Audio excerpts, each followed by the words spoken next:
welcome to my channel, The Baking Diva. Well, I'm about 10 days post-op right now.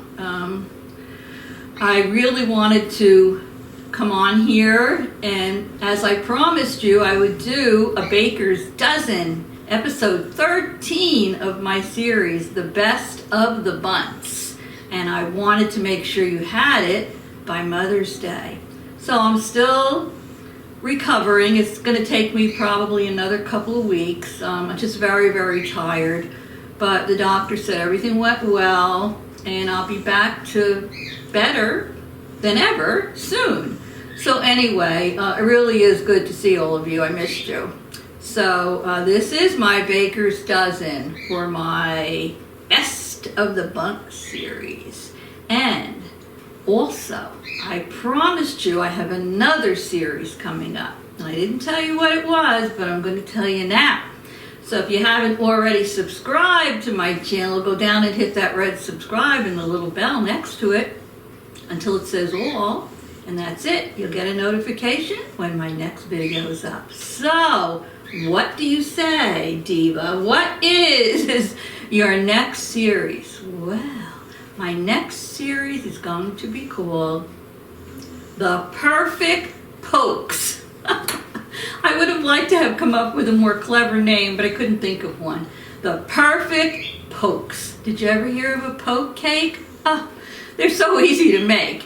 You always make them in a 9x13 pan. You bake your cake. After you bake it, you take the handle of a wooden spoon and you poke, poke, poke, poke, poke. Lots of holes in that baby.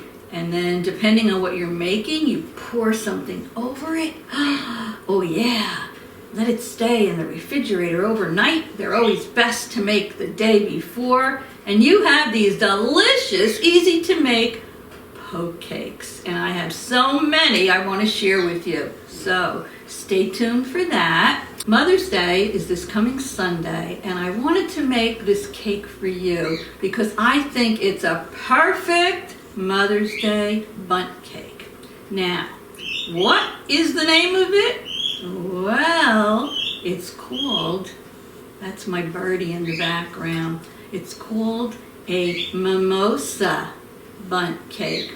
See behind me? I'm still working on my green screen. Those are beautiful yellow mimosas. Actually, my bird chirping kind of fits in with the background scenery.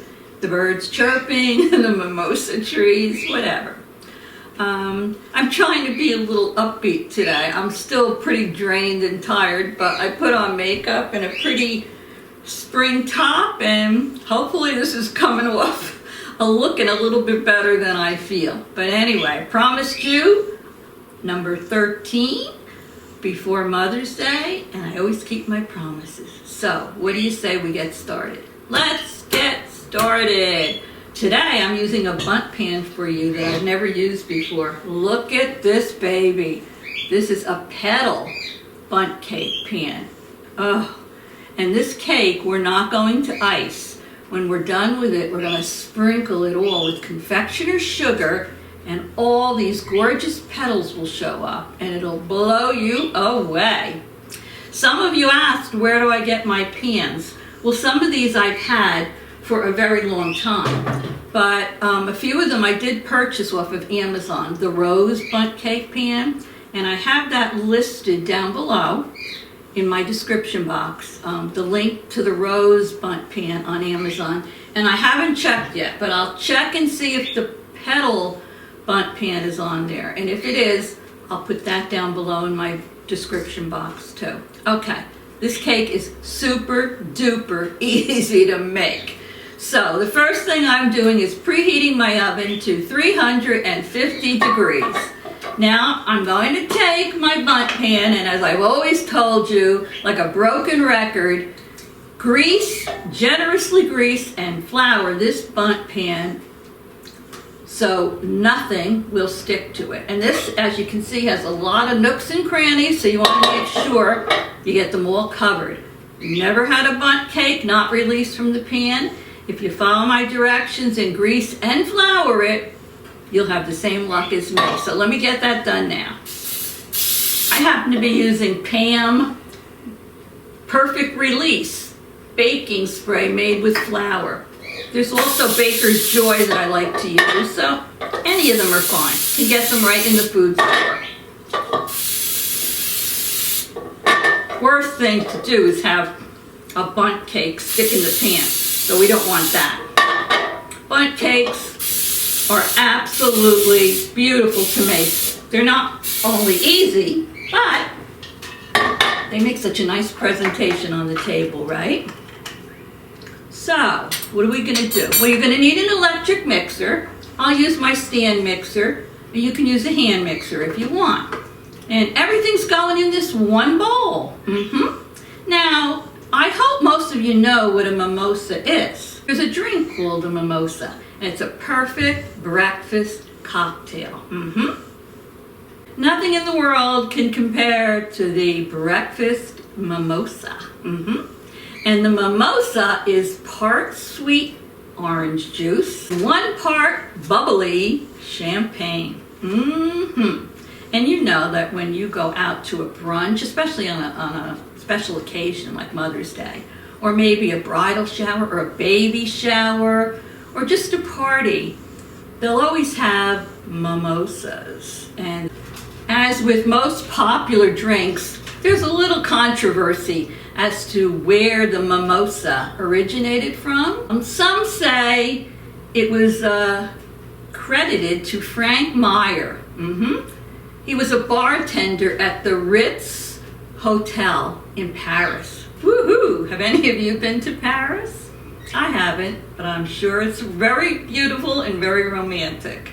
The recipe was so simple, calling for the equal parts of orange juice and champagne, and people just loved it, and it really caught on. I think it was an adaptation of it was called the already famous Buck's Fizz cocktail from 1921 from the Bucks Club in London.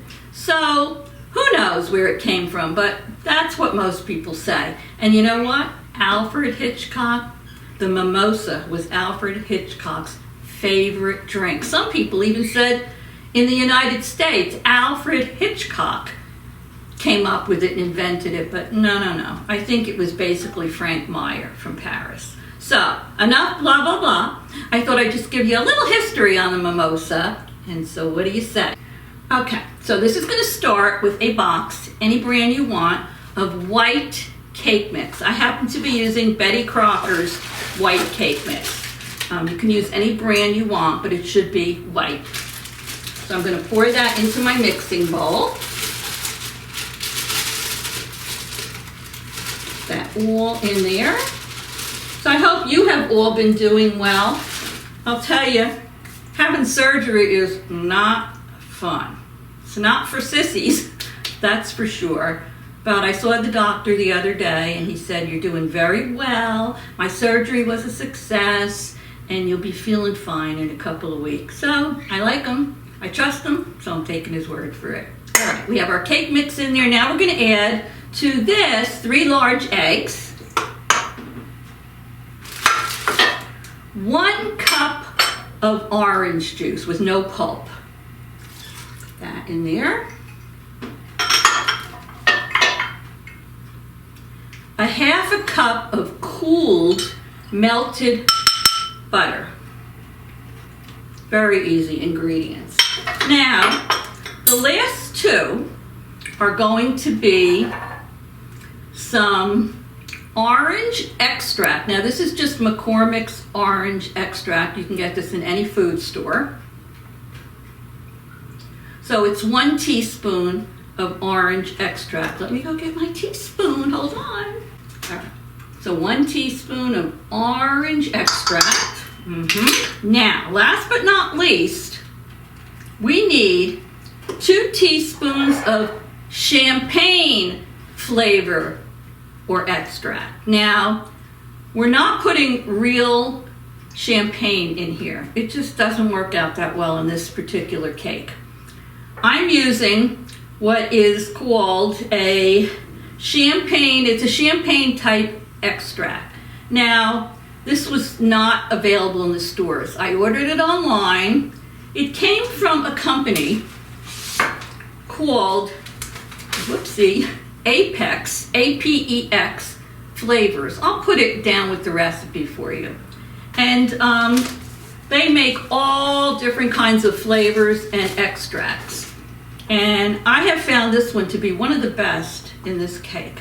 Now, I know you can probably go on Amazon and find just champagne extract. You might be able to use that, I'm not sure. If you try it, let me know. I've just never used it in this recipe before, and I found this one works the best. And it actually, the name of it is Silver Cloud. Silver Cloud Flavors, and it comes from the Apex company. Did I say Apex? Yes, Apex Flavor Company. It says on it, champagne type extract, natural flavor blend. So we're gonna put 2 teaspoons of this in there, because you know the mimosa is orange juice and champagne. Now I'm gonna put my mixer on. We're gonna beat this up till it's all combined, and then we're gonna put it in our pan and put it in the oven, so don't go away.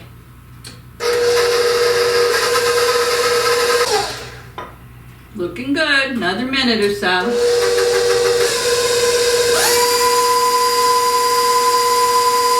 Okay, this looks pretty well combined to me. So let me take my beater off. You always know. Is she gonna lick the beater or not? I don't know. This is a little bit different, this recipe. I'm not sure how the wet batter will taste. I don't know, should I taste it? I'm not sure on this one.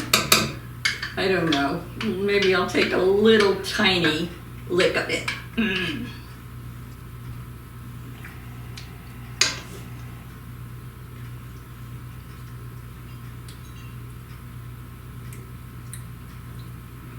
I don't know.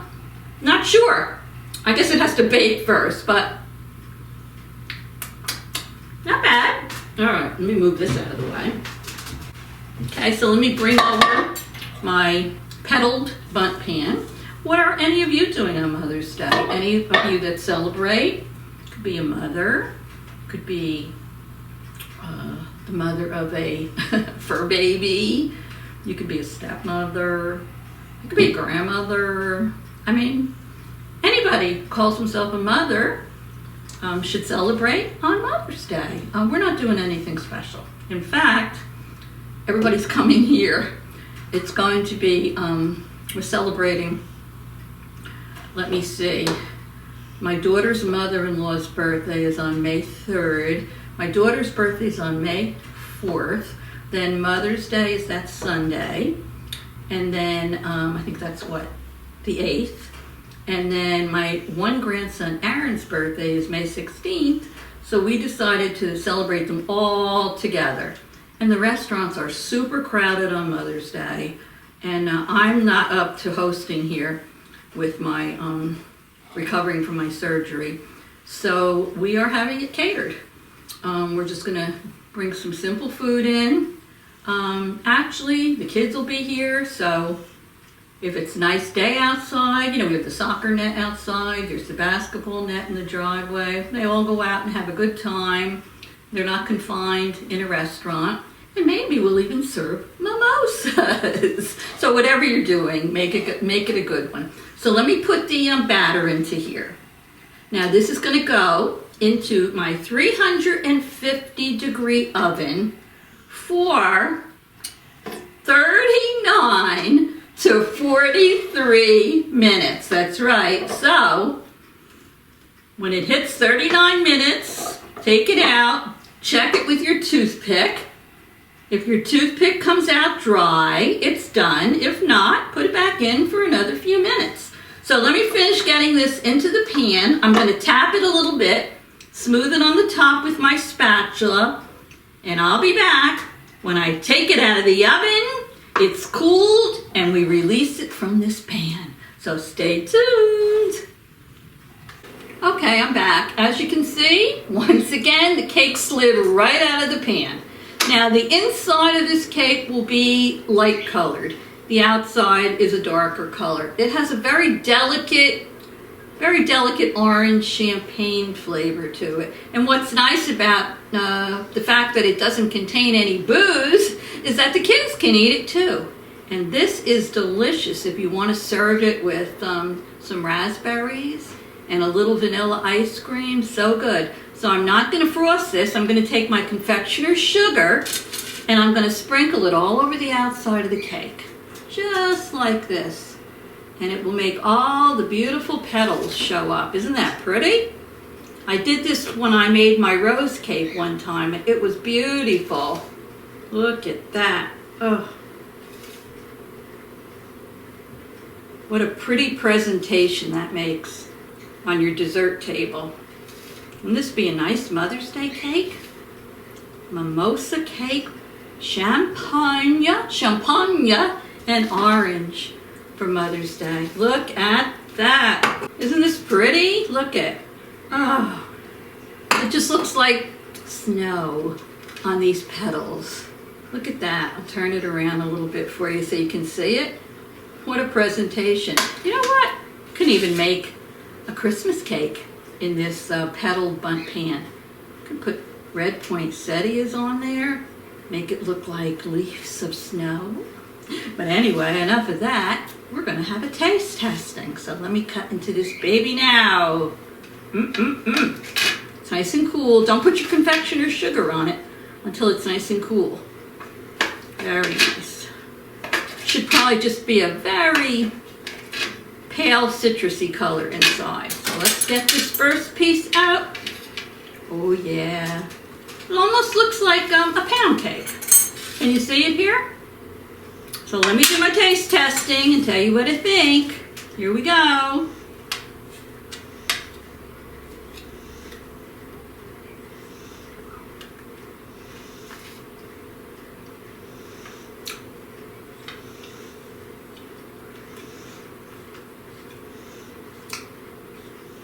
Trying to see if I get that champagne flavor.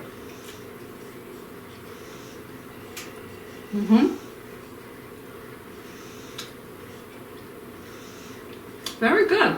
It's a very unusual flavor to it.